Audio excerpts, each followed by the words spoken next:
5 senyales na ikaw ay may mataas na antas ng talino. Ang tunay na talino ay hindi nakikita sa panlabas na anyo, kundi sa paraan ng pagkilos. Kung susuriin mong mabuti ang 5 katangian na ito ang nagbubunyag kung sino ka talaga. Una, mahilig kang mapag-isa, hindi dahil ayaw mo sa tao, kundi dahil alam mong hindi lahat ay tapat at hindi lahat ng intensyon ay dalisay. Pinoprotektahan mo ang iyong kapayapaan at ninanamnam ang katahimikang kinatatakutan ng iba. Ikalawa, malalim kang mag-isip sa lahat ng bagay, pinag-iisipan mo muna ang bawat anggulo bago ka magsalita o kumilos.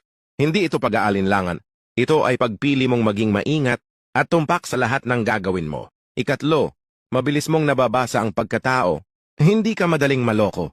Isang sulyap o isang salita lang, alam mo na ang tunay na kulay ng kaharap mo.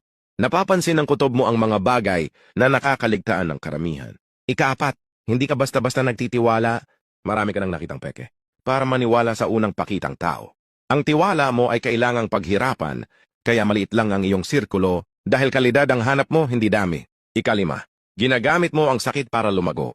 Nasasaktan ka rin, pero kailanman ay hindi mo ginagamit ang iyong mga sugat para manakit ng iba.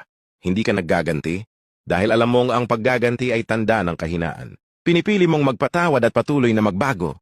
Ang mga taong tunay na matalino ay walang kailangang patunayan sa mundo.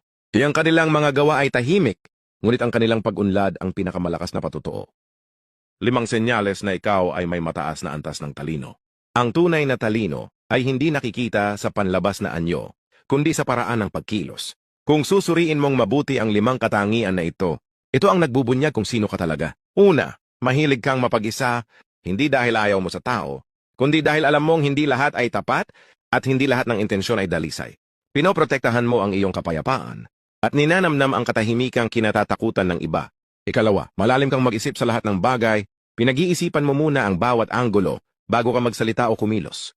Hindi ito pag-aalinlangan, ito ay pagpili mong maging maingat at tumpak sa lahat ng gagawin mo. Ikatlo, mabilis mong nababasa ang pagkatao, hindi ka madaling maloko. Isang sulyap o isang salita lang, alam mo na ang tunay na kulay ng kaharap mo. Napapansin ng kutob mo ang mga bagay na nakakaligtaan ng karamihan.